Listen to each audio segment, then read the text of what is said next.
본 방송에서 제공하는 투자 정보는 투자 판단에 대한 조언입니다. 방송에서 제공하는 주식의 가치, 가격 상승 및 하락에 대해서는 방송사에서 보장하지 않습니다. 경제 아나운서들의 개념 있는 토크 시작합니다. 오늘도 유림 아나운서 함께 해주셨어요. 안녕하세요. 안녕하세요. 네, 오늘 저희 무슨 이야기 좀 나눠볼까요? 오늘은 정말 유명한 분이랑 함께 할까 합니다. 네. 이 대명사를 좀 소개해드리자면 투자의 귀재, 또 이 투자의 전설이라고 불리는 누군지 분인데요. 알겠는데요? 그쵸? 사실 모두가 예상을 하실 것 같아요. 네. 바로 이제 워런 버핏입니다. 이제 워런 버핏에 대해서 대단한 분인 건 아는데 어떤 양력이 있는지 자세히 모르는 분들 많을 것 같아서 하나하나 제가 준비해봤습니다. 바로 시작해 볼게요. 이제 풀 네임은 워런 에드워드 버핏입니다. 미국의 투자가이자 기업인이고요. 출생은 1930년 8월 30일. 벌써 94세나 되셨다고 야. 해요. 대단하시죠? 네. 네, 그리고 재산도 더 놀라운데요. 1,497억 달러, 한화로 210조나 갖고 계신다고 합니다.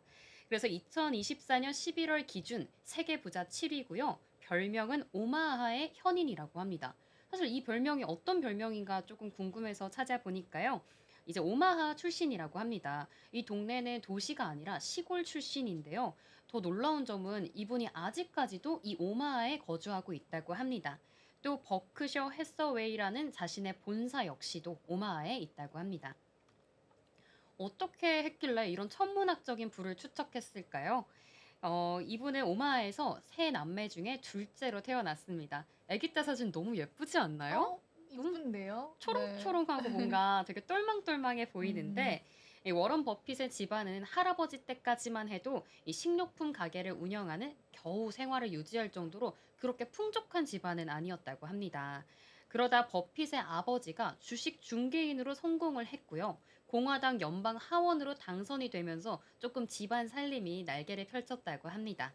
버핏은 이 어린 시절에 유난히 좀 수줍음이 많고 사교성이 좀 부족했던 아이였다고 합니다. 근데 좀 두각을 보였던 부분이 있는데요. 역시 수학, 이 숫자에는 두각을 보였다고 합니다. 숫자를 기억하고 계산하는 게 남들보다 훨씬 탁월했다고 하고요. 주식 중개인이었던 아버지를 따라서 8살 때부터 주식 관련 책을 마구마구 읽기 시작했다고 합니다. 그러자 10살이 되자 오마하에 있는 도서관에 있는 주식 투자 관련 책을 모조리 다 읽었다고 하더라고요. 그래서 어렸을 때부터 안경을 써야 됐던 버핏은 지금도 하루 일과 중 80% 이상을 독서하는 데 쓴다고 합니다. 그렇게 버핏은 어렸을 때부터 좀 남다른 일과들이 있는데요. 11살 때는 처음으로 석유 회사인 시티 서비스 주식을 구매하게 됩니다. 한 주당 38달러인 이 주를 사고요. 3주를 샀는데 버핏이 이제 11살이면 엄청 어리잖아요. 이 주식이 27달러까지 떨어지자 되게 상심이 컸다고 합니다. 그래서 40달러로 오르자 2달러라도 받고 팔자 하고 곧바로 팔아버렸는데요. 이때 이 주식이 200달러까지 치솟게 됩니다. 엄청 어린 마음에 배가 아팠을 것 같은데 이 상황을 보고 버핏은 오히려 교훈을 얻었다고 하는데요. 이 장기 투자의 중요성 그리고 투자에서 인내가 얼마나 중요한지 이 나이에 벌써 깨달았다고 합니다. 또 버핏은 장사에도 조금 관심이 많았는데요. 앞에 써 있는 것처럼 6살 때 껌, 콜라, 골프공, 팝콘 등을 판매하기 시작했다고 합니다. 사실 이런 식품류만 보더라도 되게 소소한 돈벌이를 했을 것 같다라고 생각을 저는 했는데요.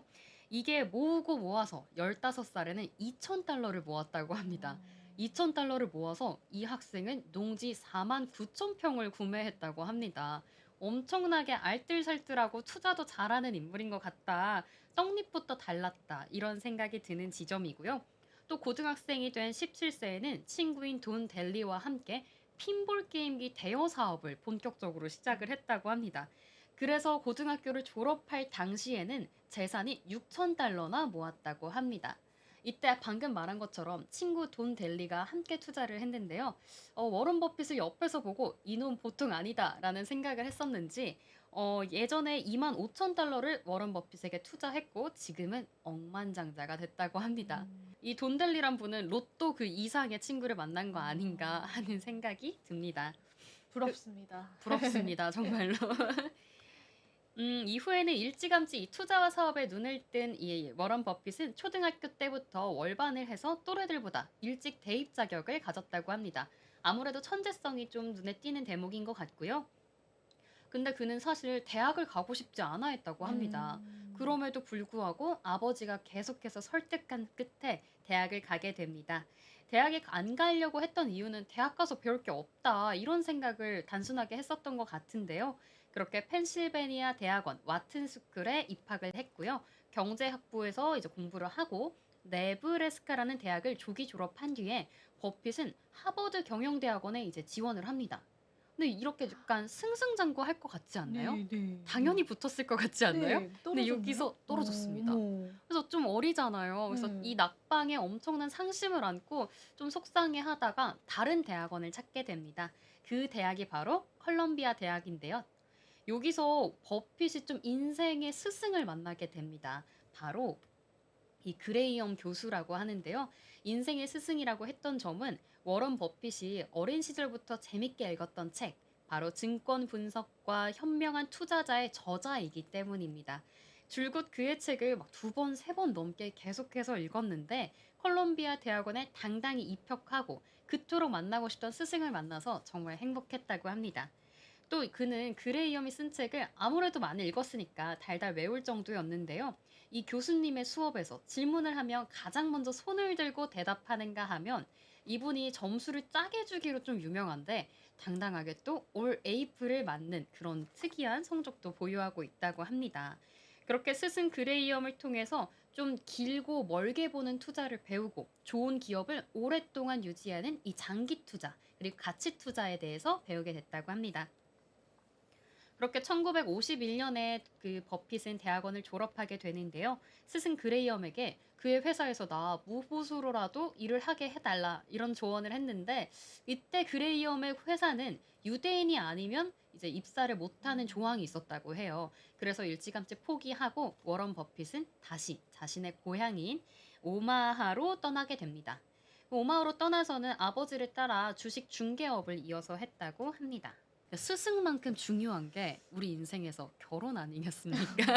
아, 워런 버핏 결혼을 잘했나요? 되게 엄청난 사랑꾼인 것 같아요. 아, 진짜요? 네, 오. 한번 그 여성분에 네. 대해서 소개 바로 해드릴게요. 네, 이 시기에 워런 버핏 인생에서 빼놓을 수 없는 사람인데요. 바로 수잔 톰슨입니다.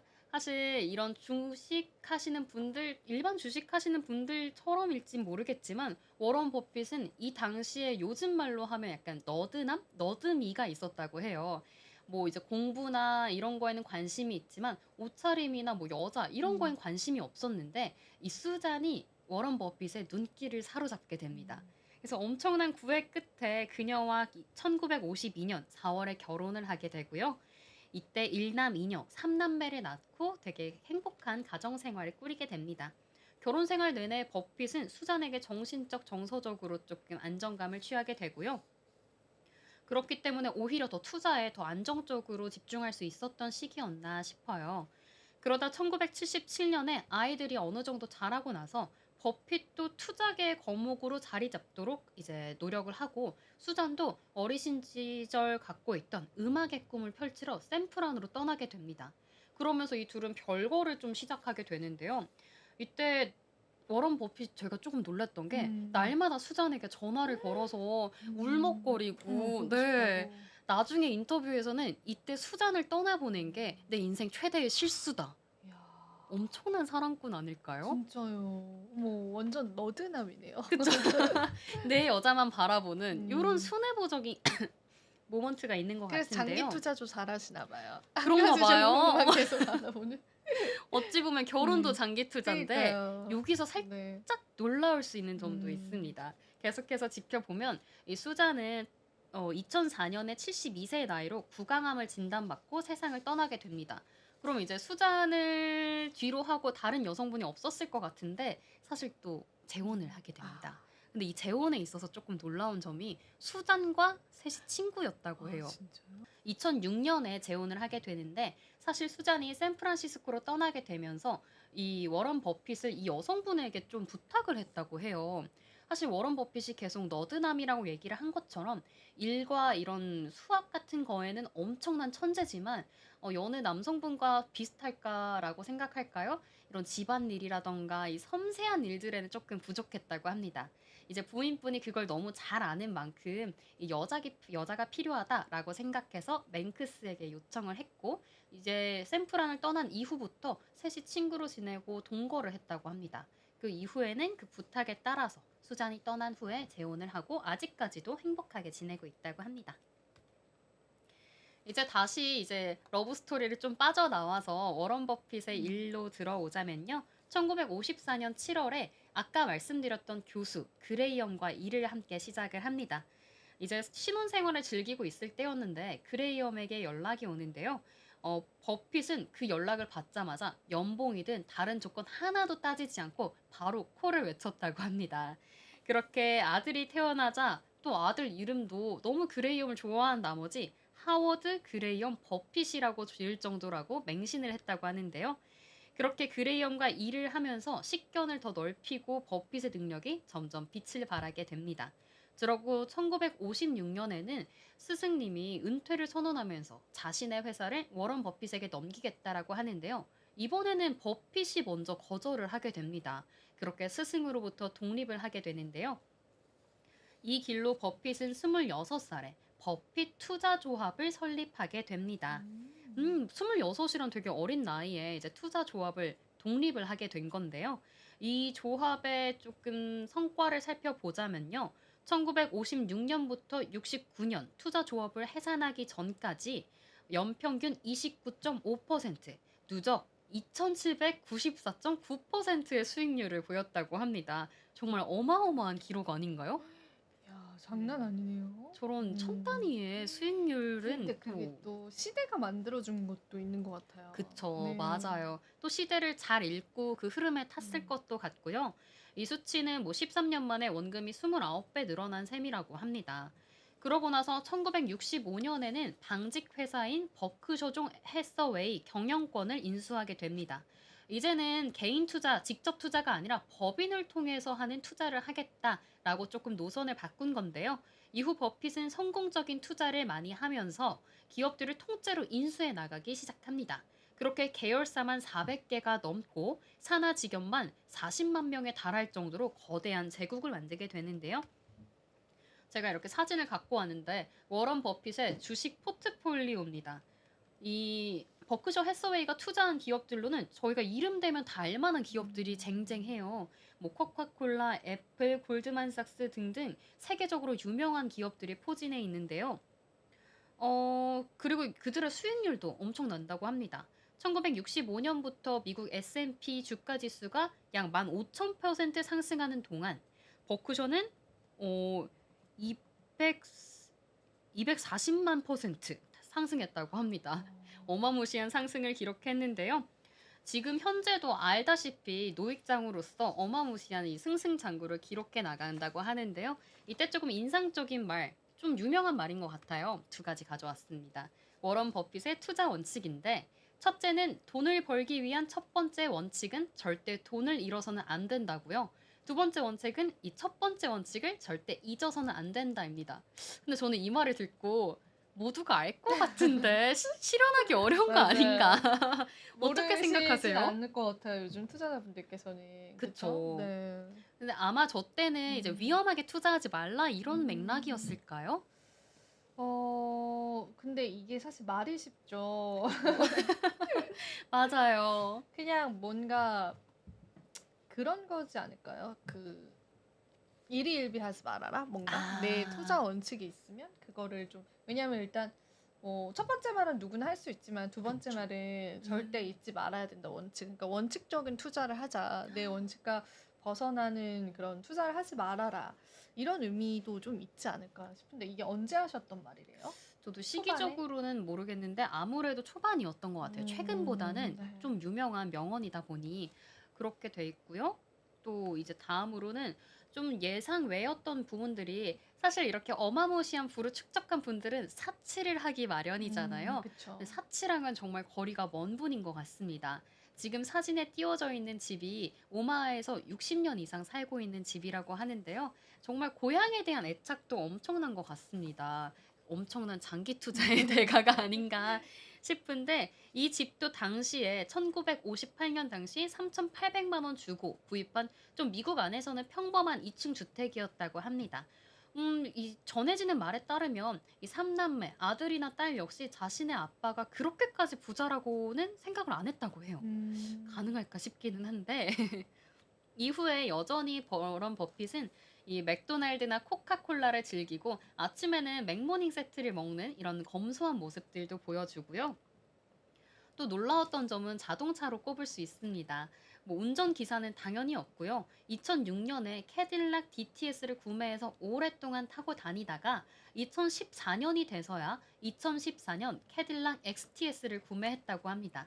이것도 본인이 웜에서 구매를 했다기보다는 딸이 자동차 너무 낡지 않았냐 하는 말을 듣고 구매를 했다고 합니다. 과거 포브스 인터뷰에서도 1년에 5,600km 정도만 운전하기 때문에 차를 자주 살 필요가 없다라고 말할 정도로 검소하다고 합니다. 이 검소함과 이 인생관에 있어서도 엄청나게 고민을 많이 하시는 분인 것 같은데요. 자식들이 셋이나 있다 보니 사람들은 이 어마무시한 자산에 유산으로 어떻게 상속할까도 엄청나게 관심이 있을 것 같습니다. 이에 대해서 하신 말씀이 많은 돈은 자식을 망친다. 내 자녀들은 미국의 99% 아이들에 비해 엄청난 것들 누려왔다. 하지만 나는 왕조적인 부를 이제 만들지는 않겠다라고 얘기를 했고요.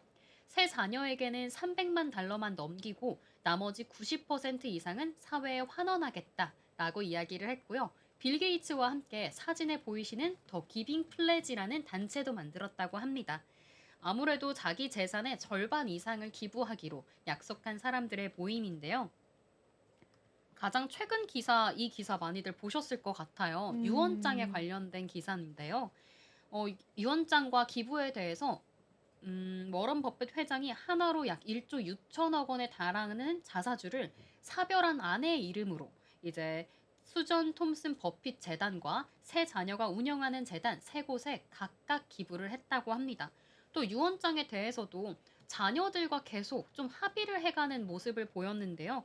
이 모습에 대해서도 자녀와 계속 질문과 의견을 듣고 수정해 나가는 게 맞다. 사소한 것들을 계속해서 바꾸고 있다라고 얘기를 했고 살아오면서 이 사후 유언장을 두고 가족들 간의 화를 불러온 모습들을 많이 봤기 때문에 이렇게 하는 게 맞다라는 철칙을 갖고 있다고 합니다. 또 뭐 명언 하나 더 갖고 오자면 성공이 무엇인가라고 얘기를 했을 때 나이를 먹은 뒤에도 사람들이 내 곁에 있는 것 그리고 현실은 잘 그렇게 되지 않는데 이 세상 유명한 사람들, 큰 부자들이 매일 약속과 파티가 있지만 진심으로 생각하는 사람이 단 한 명도 없는 경우가 많다.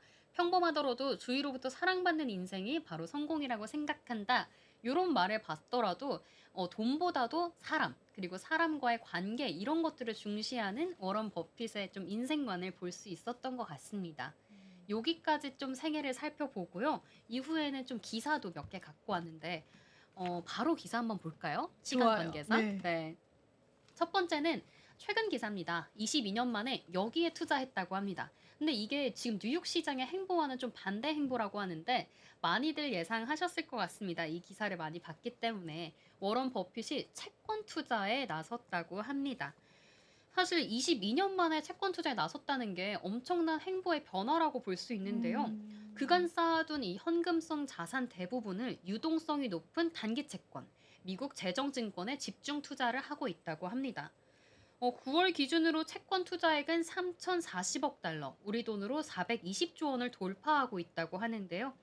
주식 투자액은 2,716억 달러를 훌쩍 넘겼는데 이 정황을 봤을 때 사람들이 22년 전 이 닷컴 버블 붕괴 후 처음 있는 일이다. 지금 이 시장이 월가에서는 지금 미국 증시를 되게 호황기라고 보고 있는데 워런 버핏은 다르게 오히려 안 좋게 보고 있나? 이걸 버블로 보고 있나라는 우려점들이 조금 나오고 있다고 합니다. 다음으로 보면 보유 주식의 포트폴리오도 좀 변화하고 있다고 하는데요. 첫 번째는 그동안 보물이라고 아끼고 있던 애플 주식을 비롯해서 최애 은행주라고 꼽는 뱅크 오브 아메리카 지분을 연거푸 팔아치우고 있다고 합니다. 버크셔가 미국 증권거래위원회에 제출한 보고서를 보면요. 지난 9월 말 기준 애플 주식 보유 비중이 석 달 만에 25% 감소했다고 합니다. 4분기 연속 매도세를 이어가고 있고요. 뱅크 오브 아메리카를 포함한 금융주들도 좀 비중이 낮아지고 있다고 합니다. 사실 그동안 이 버크셔 최대 투자처 2위에 위치를 했던 뱅크 오브 아메리카인데 이렇게 좋은 기업을 영원히 보유한다던 워런 버핏의 신조가 바뀌고 있는 이례적 행보라고 합니다. 또 다음 눈여겨볼 만한 포인트는 현금을 그냥 그대로 쌓아두고 있다는 점인데요.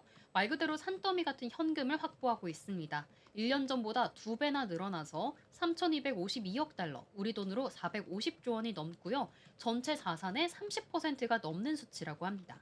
마지막으로는 방금도 말씀드렸던 것처럼 언제든 현금화할 수 있고 안정적인 수익을 얻을 수 있는 단기 국채 투자를 대폭 놀리고 있다고 합니다. 그렇기 때문에 사람들은 더더욱 닷컴 버블 당시를 떠올리면 조금 두려워하고 있는 것 같습니다. 그래서 이 닷컴 버블 당시의 주가를 갖고 왔는데 그 당시 애플 주가 조금 심각합니다. 혹시나 이런 악재가 지금 다시 찾아올까 저는 좀 걱정이 되는데요. 사실 안 일어나면 너무 좋겠죠.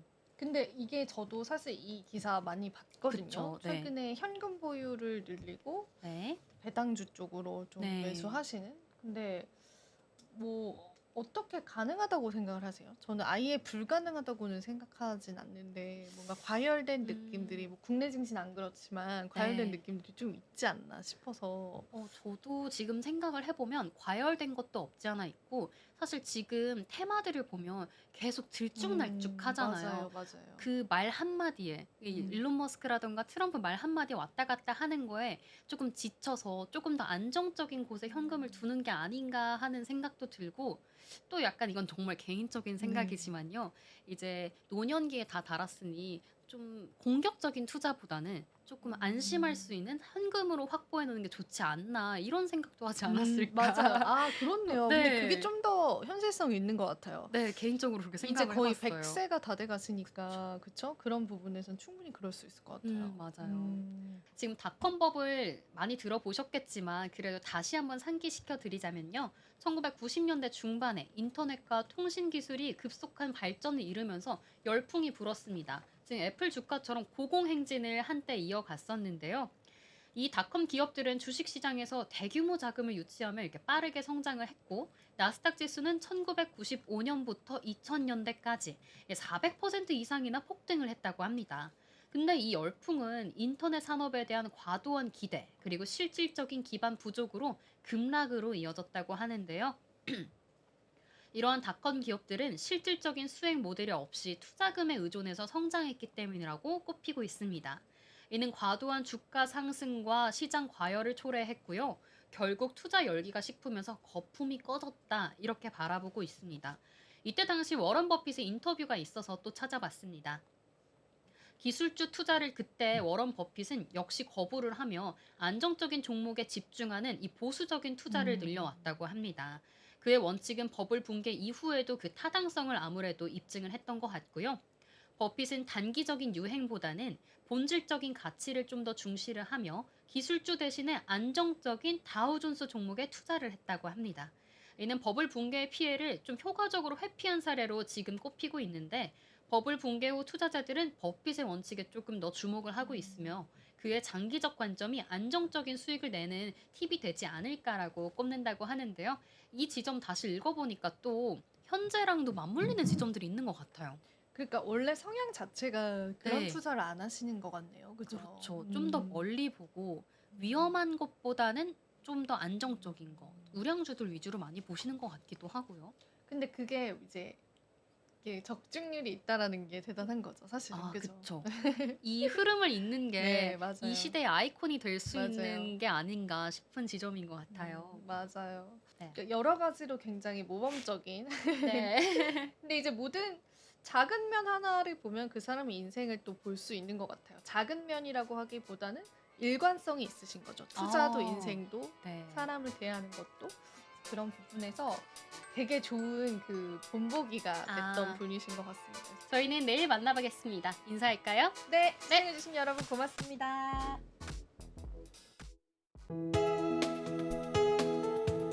본 방송에서 제공하는 투자 정보는 투자 판단에 대한 조언입니다. 방송에서 제공하는 주식의 가치, 가격 상승 및 하락에 대해서는 방송사에서 보장하지 않습니다.